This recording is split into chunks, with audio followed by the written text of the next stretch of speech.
Hi, welcome to the demonstration series for incoming UAH computer science students. The goal of this demonstration series is to get those incoming students comfortable with a cohesive development environment. And one of the first things you want to do when you're a program developer is have a cohesive, holistic development environment in which you can achieve all goals on one operating system. One of the issues with Windows is there are certain features in an operating system called Linux that Windows doesn't have access to. Things like Secure Shell remotely accessing data and bash scripts to quickly parse through files and find data don't exist on Windows. Fortunately, the Microsoft team about 2 years ago put a feature on Windows 10 which is disabled by default, and it's called Windows Subsystem for Linux.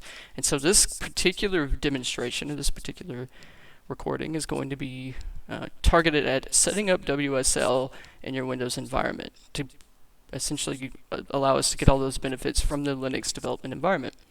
So the first thing you want to do is you want to navigate down to the bottom left of your screen and click the Windows Start button. It'll look like a little window tile. From here you'll see a gear or a cog. It's called your settings, and you want to click that. And on this page you'll be presented with a plethora of options, but the one we really want to click here is Apps. Now we'll be presented with a new window with many of other options, but the one we want to navigate to is Programs and Features. So let's go ahead and click that.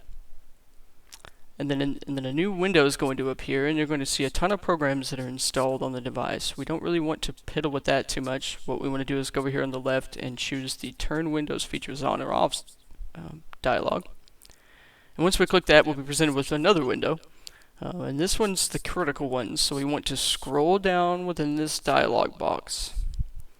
And it's all sorted alphabetically by default. And you're going to find Windows Subsystem for Linux, and you're going to make sure that that box is checked. If it's not checked, click the box, and you'll check that dialog option. And then we're going to click OK. Now once we click OK, that feature is now enabled. Unfortunately, we're not done. There's still some stuff we need to do, but it's relatively straightforward. So let's go ahead and close both of these windows. And we're going to navigate back down to the Start button again, clicking the Start button. And this time on our keyboard, we're going to type Store.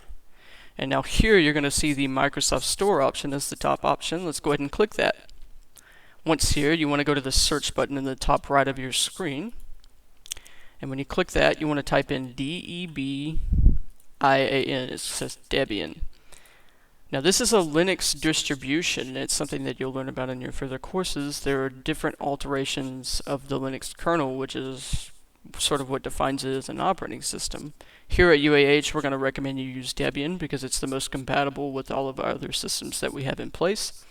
So once you're at this window, you're going to click the Install button.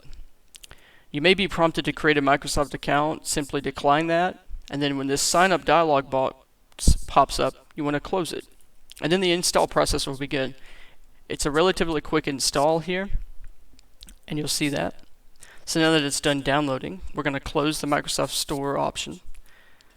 And we're going to go down here to the bottom left of the screen again and find that Start button. Click that, and we're going to type in DEBIAN. We're going to type in Debian, and we're going to launch that by clicking it. Now once it's launched, it's going to initialize the install process for the Debian kernel. And once that process is finished, now all we're going to do is insert a username and a password. And that completes the setup and enabling of the Windows Subsystem for Linux on the Microsoft 10 operating system. In our next few demonstrations, we're going to be going through and setting up this particular Debian distro and getting the Linux development environment set up within our Windows development environment. So thanks for tuning in.